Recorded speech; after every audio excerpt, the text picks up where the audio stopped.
James Harper had everything: power, money, control. But in the middle of a high-stakes meeting, a call from an unknown number shattered his perfect world.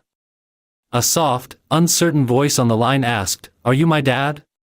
And just like that, the man who thought he had planned every detail of his life discovered the one thing he never expected: a daughter.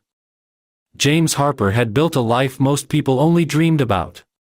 He was the CEO of one of the fastest-growing tech firms in the country, a self-made millionaire with penthouses in 3 cities, a fleet of luxury cars, and a calendar so tightly managed that even personal time came in 15-minute slots. Everything in his world was controlled, calculated, and efficient. Emotion had no place in his daily agenda, and unpredictability was something he paid other people to eliminate. He'd convinced himself that this was the only way to live: clean, structured, untouchable. He was in the middle of a high-level meeting with investors when his personal phone, the one that rarely rang, buzzed on the conference table. He ignored it at first, focused on the slideshow being presented. But when it buzzed again, then a third time, something in his gut told him to answer. He excused himself from the room, walked out into the hallway, and answered the call. "Hello?" he said sharply, still thinking it might be a client or an assistant. There was a pause, then a small, uncertain voice came through the line. "Hi, are you my dad?" James froze. At first, he thought it had to be some kind of mistake. A prank. But the voice was too real, too honest. A child. A girl. She couldn't have been older than 6 or 7. "Who is this?" he asked, his tone quieter now. "My name is Lily. I'm 6. Mommy's in the hospital and she won't wake up. She said if something ever happened to her, she'd call this number. I found it in her bag." His mouth went dry. The hallway around him blurred for a moment as he leaned against the wall, trying to understand what he'd just heard. Lily. Hospital. Unconscious mother. A number saved for emergencies. And then, like a lightning bolt, the name came back to him: Kate Maddox. He hadn't thought about her in years. Their relationship had been brief but intense. She was creative, full of life, and totally unlike anyone he'd known. He remembered her laughter, her independence, the way she had disappeared from his world just as quickly as she had entered it.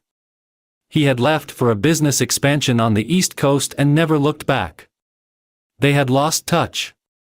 And now, here he was, standing alone in a hallway, holding a phone to his ear while a 6-year-old girl claimed to be his daughter. "Where are you?" he asked, his voice now steady but urgent. "St. Bridget's Hospital," the girl said. "In Denver." Without hesitation, James turned around, walked back into the conference room, and picked up his coat. The meeting halted mid-sentence as everyone stared. "I have to go," he said. Something more important just came up. He didn't offer an explanation. He didn't need one. For the first time in years, something had shattered his perfectly organized life, and he didn't try to fix it or ignore it. He just moved. Because somewhere in a hospital in Denver, a little girl who might be his daughter was waiting for him. And that was the only thing that mattered now. The hospital looked small from the outside, almost quiet compared to the chaos that had begun to stir inside James the moment he boarded the plane. The private jet had cut travel time in half, but every second still dragged. He had sat frozen most of the flight, the voice of the little girl replaying in his head over and over. He didn't know what he would find, didn't even know for certain if it was real, but something inside him told him it was. And if it was, then everything about the life he thought he understood had already changed. When he walked through the hospital's sliding doors, the cool air and sterile brightness hit him immediately. He approached the reception desk, trying to sound composed as he asked for a patient named Kate Maddox. The nurse looked up at him with a tight expression and asked if he was family. He hesitated for the briefest moment, then said yes. "Room 314, she said. "ICU wing. But visiting hours for non-immediate family are limited." He didn't respond. He was already walking. The hallway was long and quiet, the only sound coming from the soft beeping of machines behind closed doors. He found the room easily. Through the window, he could see her, Kate. Pale, unmoving, her auburn hair fanned across the pillow. A breathing tube. Monitors. She looked impossibly small against the wide hospital bed. She didn't look like the woman he remembered, the vibrant, fearless person who had once danced barefoot in his apartment kitchen at midnight. But she was still her. And she was still alive. Before he could open the door, someone called softly from behind. "Are you James?" He turned. A little girl stood just a few feet away, holding a stuffed bunny by one ear. She had long, pale blonde hair in a messy ponytail, soft features, and the brightest blue eyes he had ever seen, eyes that were, unmistakably, his. He swallowed, suddenly unsure of how to speak. The little girl tilted her head slightly, studying him with the kind of calm only children seemed to possess. "You came," she said, like she wasn't surprised. "I told Mommy you would." James crouched down slowly to her level, not too close, unsure of what she was comfortable with. "Lily?" he asked. She nodded. "That's me." He stared at her, unable to believe what he was seeing. The resemblance was there, not just in her eyes, but in the way she stood, the way she didn't look away when she spoke. She was confident but soft-spoken. He had no idea how someone so small could already feel so familiar. "Do you know why I called you?" she asked. "I think I do," he said carefully. "Your mom, she told you about me?" "Not much. Just that if anything ever happened and she couldn't talk, she'd call this number. That you were my dad, but you didn't know." James felt a strange ache in his chest. The idea that Kate had prepared her daughter for this moment, had trusted her child to make that call, told him everything he needed to know. Kate had never asked him for help, never told him about Lily, never reached out. And yet, she'd given her daughter his number. Just in case. He nodded slowly, voice lower now. "I didn't know. I wish I had." Lily looked at him for a long time, then stepped forward and gently placed her small hand in his. "It's okay. You're here now." And just like that, something cracked open inside of him. He didn't know how to be a father. He didn't know what the next day would look like. But in that quiet hospital hallway, holding the hand of a daughter he never knew existed, James Harper began to understand that nothing about his life, his real life, would ever be the same again. James didn't leave the hospital that night. He had no plan, no overnight bag, no sense of what to do next, but walking away wasn't even an option. After sitting with Lily for nearly an hour, mostly listening as she told him about her school, her favorite cereal, and how she tried to braid her own hair, he watched her fall asleep in a chair beside her mother's bed, curled up with her stuffed bunny and a blanket the nurses had given her. The sight of her like that, so peaceful and small, anchored him in a way he hadn't expected. He pulled a chair beside Kate's bed and sat in silence for a long time, watching the rise and fall of her chest, listening to the steady rhythm of the heart monitor. Kate hadn't changed so much as softened. Her features were still familiar, even under the bruising and the pale hospital light. He wondered how she had managed everything alone for 6 years. He wondered how many times she'd almost called him. He thought about the fact that she never did, and what kind of pride or pain had kept her from reaching out.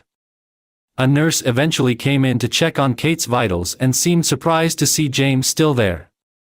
He asked a few questions, about her prognosis, about the trauma, but the answers weren't comforting. She was stable, yes. But still unresponsive. The doctors were monitoring for signs of brain activity, for involuntary movement, anything that might hint at recovery. But for now, it was wait and see. And wait and see had never been part of James Harper's vocabulary. The next morning, he called his assistant and canceled everything. Meetings, travel, calls. When she hesitated, reminding him of how many people were involved in the negotiations scheduled that week, he said firmly, "Family emergency. Indefinite leave." He moved into a hotel 2 blocks from the hospital and visited every day, sometimes twice. Lily began to expect him. They started having breakfast together in the hospital cafeteria, pancakes and orange juice for her, black coffee and whatever she convinced him to try for him. He walked her to the pediatric wings playroom when nurses insisted she take breaks, and she introduced him to her favorite nurse like he was someone who'd always been there. They didn't talk much about the situation. Lily didn't ask about the past. She didn't need explanations. She simply included him, quietly and fully, in her small world. And James, despite all his years of structured control and isolation, found himself craving that inclusion. One afternoon, as they colored quietly in the waiting area, Lily asked him if he had ever drawn a unicorn. He admitted he hadn't. She handed him a pink crayon and said, "It's never too late to try something new." It was such a simple statement, but it stopped him. He realized then that his whole life had been built on certainty, on numbers, strategy, outcomes. And now, in a quiet hospital hallway, beside a child who had his eyes and her mother's fearless calm, he was beginning something he couldn't plan or predict. That evening, after Lily had gone home with a nurse to get some rest, James returned to Kate's room alone. He sat beside her, took her hand, and spoke aloud for the first time since the night he arrived. "I don't know if you can hear me," he began, voice low, "but I'm here. And I'm not going anywhere." He paused, glancing toward the monitors, then back to her still face. "I didn't know about Lily. But I know now. And she's incredible. Smart, strong, brave. You raised her well. And now it's my turn to be what she needs. I'm not going to run this time.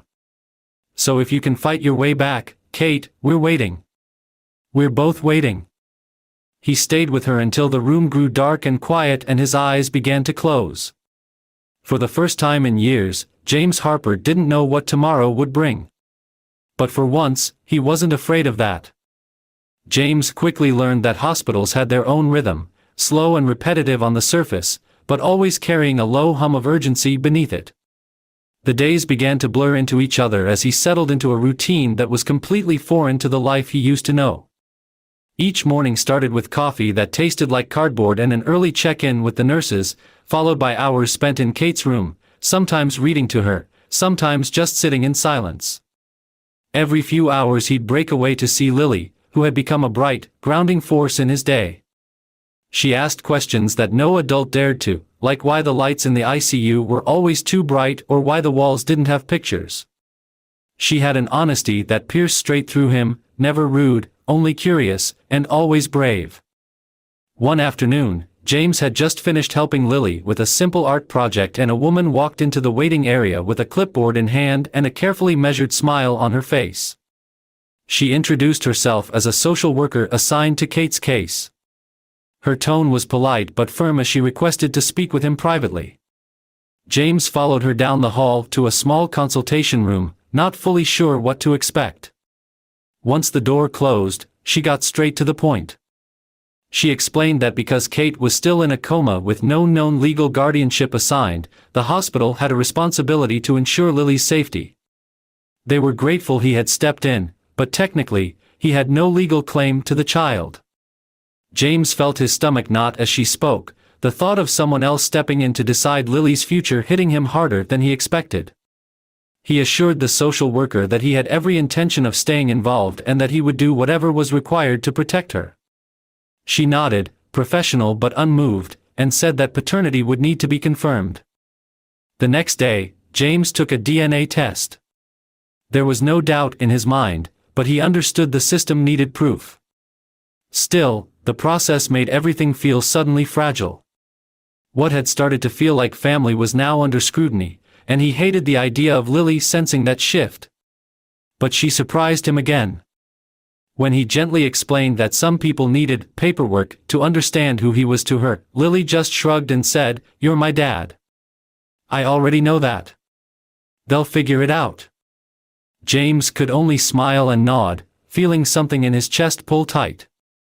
He was struck by how much trust this little girl had already placed in him, even though he had done nothing to earn it before now. She gave freely what most adults held back, and it humbled him. At night, he found himself replaying moments from the past. The last time he'd seen Kate. The way she had kissed him goodbye without bitterness, just a soft sadness in her eyes. She hadn't tried to stop him from leaving. And he hadn't asked her to wait. He realized now that she must have known then, maybe not about the child, but that she wouldn't reach out, that she would raise Lily on her own rather than disrupt his world. He wondered what that said about the man he had been back then, and what kind of man he wanted to be now. Late that evening, James sat once again by Kate's bedside. Her face was still, but somehow softer than before. He spoke to her again, just as he had every day. "I want you to wake up," he said quietly. "Not just for Lily. For you. For us. I know I should have been there. And I can't change that. But I'm here now, and I'm not going to disappear again." As he held her hand, he thought he felt the faintest twitch. It could have been nothing. A muscle reflex. A trick of the light. But James didn't let go. He stayed still, eyes fixed on her fingers, heart pounding with a new kind of hope. The next morning brought with it a kind of quiet James hadn't experienced since arriving in Denver. Something in the air felt different, as if the hospital itself was holding its breath. When he arrived at Kate's room, he found a nurse already there, checking vitals with more urgency than usual. She turned to James with a look he hadn't seen before, surprise edged with cautious optimism.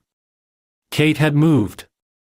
Not a reflex, not a twitch, but actual, deliberate movement. Her fingers had curled around the bed sheet. Her eyelids had fluttered. There had even been a faint groan that broke through the silence of the room like the first crack of a frozen lake. James stepped closer, heart racing as he looked at her. She still lay still, her face pale and fragile, but there was unmistakable life beginning to surface. The nurse told him the doctors would be in soon to assess, but she didn't need to say more. James could already feel it, something was changing. He sat down in the chair he had claimed as his own and gently took her hand. He didn't speak at first. Just sat there, breathing with her, letting the moment ground him. Later that afternoon, Lily arrived holding a drawing she had made that morning, 3 figures standing under a tree, labeled carefully in her uneven handwriting, Mommy, me, and Daddy. She handed it to James with pride, unaware of the tears that stung his eyes as he looked at it. When he told her that her mom had started to wake up, her face lit up in a way he hadn't seen before. She didn't jump or scream. Instead, she just stood there very still, her eyes wide and hopeful. Then she whispered, "Can I talk to her?" James brought her to Kate's bedside and lifted her gently so she could be closer. Lily leaned in and rested her small hand on her mother's arm.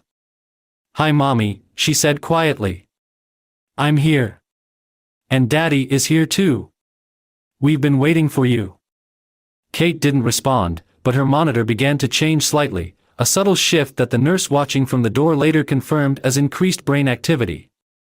Something about Lily's voice had reached her. James watched the moment unfold, emotion thick in his throat, and realized that even if Kate didn't fully wake up that day, the return had already begun. The following days were a blur of tests, cautious updates, and steady improvement. Kate's eyes finally opened 2 mornings later.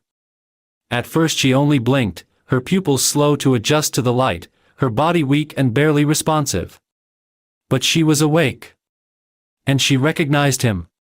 Her gaze lingered on his face, her expression puzzled at first, then emotional, as if her mind was racing to put the puzzle together. She tried to speak, her voice hoarse and broken, but James leaned in, pressing her hand gently and shaking his head. "You don't have to say anything. I'm here," he said. "And I'm not going anywhere." Over the next few days, her voice returned in fragments. They kept conversations short at the doctor's request, but with every small exchange, James could feel something healing, not just in her, but in him too. The past began to come back, piece by piece.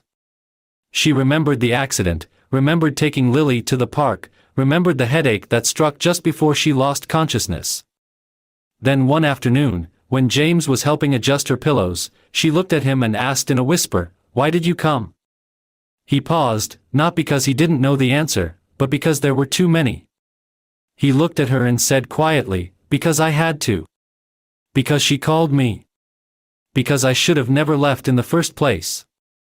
Kate closed her eyes and exhaled slowly. There was no bitterness in her expression, only exhaustion and maybe something softer, like forgiveness trying to find its way forward. That night, James walked Lily home from the hospital under a quiet sky. She reached for his hand without asking, and he held hers tightly. When they reached the apartment, she turned to him before going inside and said, "When Mommy gets better, will we still be together?" James crouched down to look her in the eyes, brushing a strand of hair from her forehead. "Yes," he said without hesitation.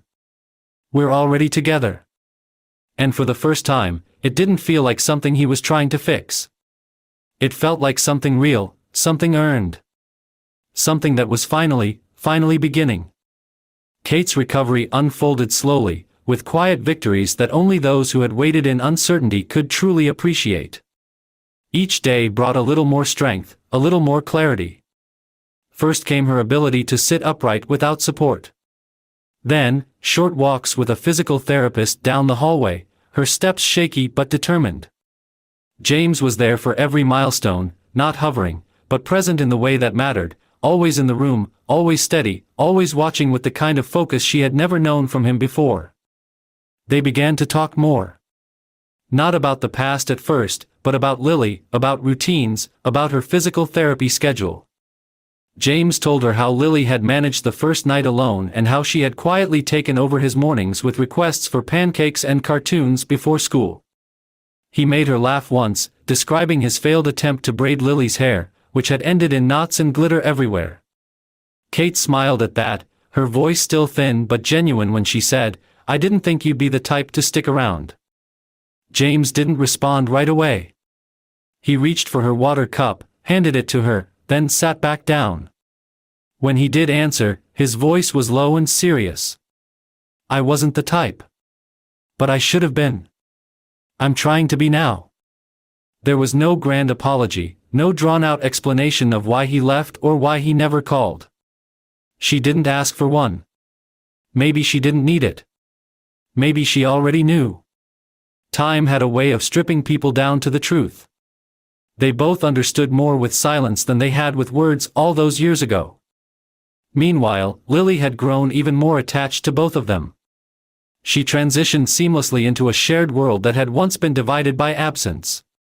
After school, she spent afternoons with James at the hospital, bringing her books, stories, and drawings. Nurses came to recognize the three of them as a kind of unit. It was unspoken, but visible in every glance, every routine, every moment of quiet understanding between them.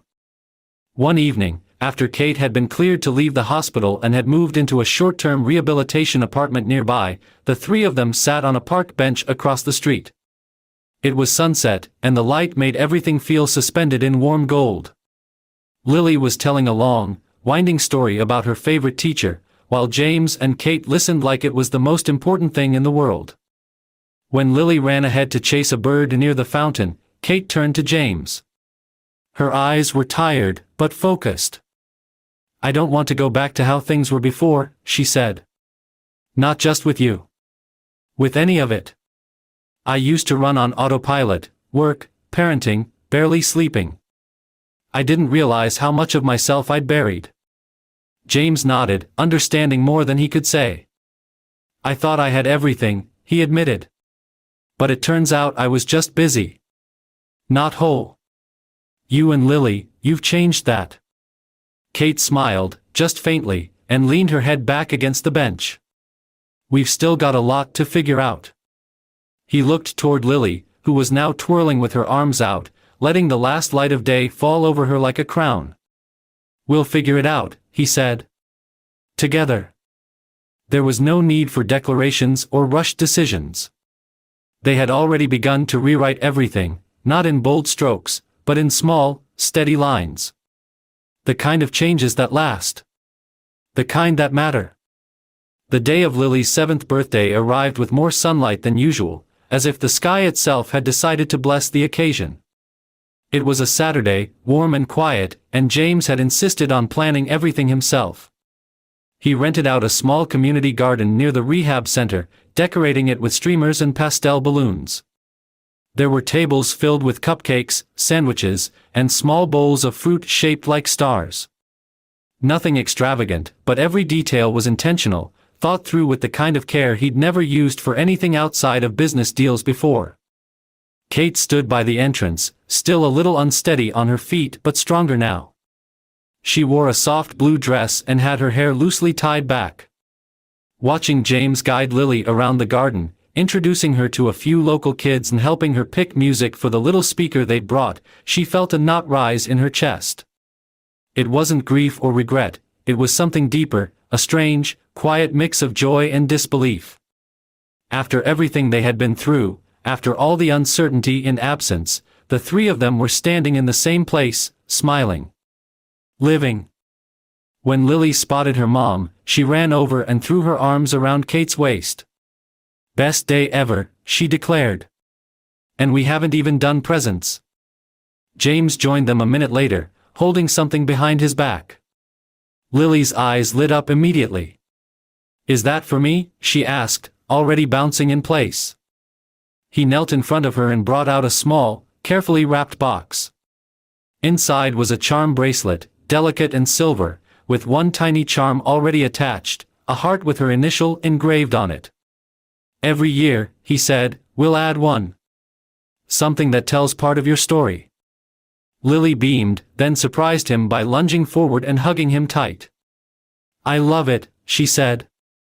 "But you know what I really wished for?" "What?" James asked. She looked between him and Kate, then said without hesitation, "That we stay together. For good. Like a family." The words hung in the air, too sincere to ignore and too innocent to brush aside. Kate reached for Lily's hand and squeezed it. James looked at both of them and felt something shift inside him, not a decision, not a plan, but something rooted deeper than logic. A truth. He rose slowly and reached into his jacket again, this time pulling out a much smaller box. It was wrapped simply, no ribbons, no flash. Kate stared at it for a second before realization crept into her face. Her breath caught in her throat as he opened the box, revealing a modest but beautiful ring, classic, understated, perfect. "I don't want to rush you," he said, his voice low, steady. "And I don't expect anything to be like it was before. But I know who I am now. I know what matters. I want to be part of this life, with both of you. If you'll let me." Kate didn't speak right away. Lily looked up at her, holding her hand tightly. There were tears in Kate's eyes, but not from fear or confusion. They were from clarity. She nodded once, then whispered, "Yes." Lily clapped so hard she almost knocked over the cupcake table. The three of them laughed, a little breathless, a little overwhelmed, but entirely present. They didn't make promises about perfection. They didn't talk about the past like it needed fixing. Instead, they chose each other again, not in some grand gesture, but in a quiet moment filled with honesty and hope. For James, it wasn't about being the CEO, or the man with all the answers. For the first time, he was just someone's father. Someone's partner. Someone who had gotten a second chance and was brave enough to take it. As the sun dipped below the trees and the party wound down, Lily danced barefoot on the grass, twirling with the bracelet glittering on her wrist, and James looked over at Kate, who met his gaze with a small, certain smile. They didn't need anything else. They already had everything they hadn't even known they were missing. What makes the ending of this story so meaningful to me is that it doesn't rely on perfection, it leans into healing. It's not a fairy tale where everything magically falls into place. It's the story of people who were broken in quiet, private ways, finding their way back to something whole together. James doesn't just redeem himself by showing up, he earns his place slowly, with presence, with patience, with love. Kate's forgiveness isn't immediate, and that feels honest. She allows herself to be cautious, but she also allows herself to hope again. And Lily, in all her innocence and strength, becomes the bridge between what was and what could be. The proposal at the end isn't about romance in the traditional sense, it's about choosing family. It's about saying, we're better together, not because it's easy, but because it's real. I love that their happiness isn't loud. It's soft, steady, and deeply human. It reminds us that second chances aren't always given, they're built. And when they are, they're worth everything.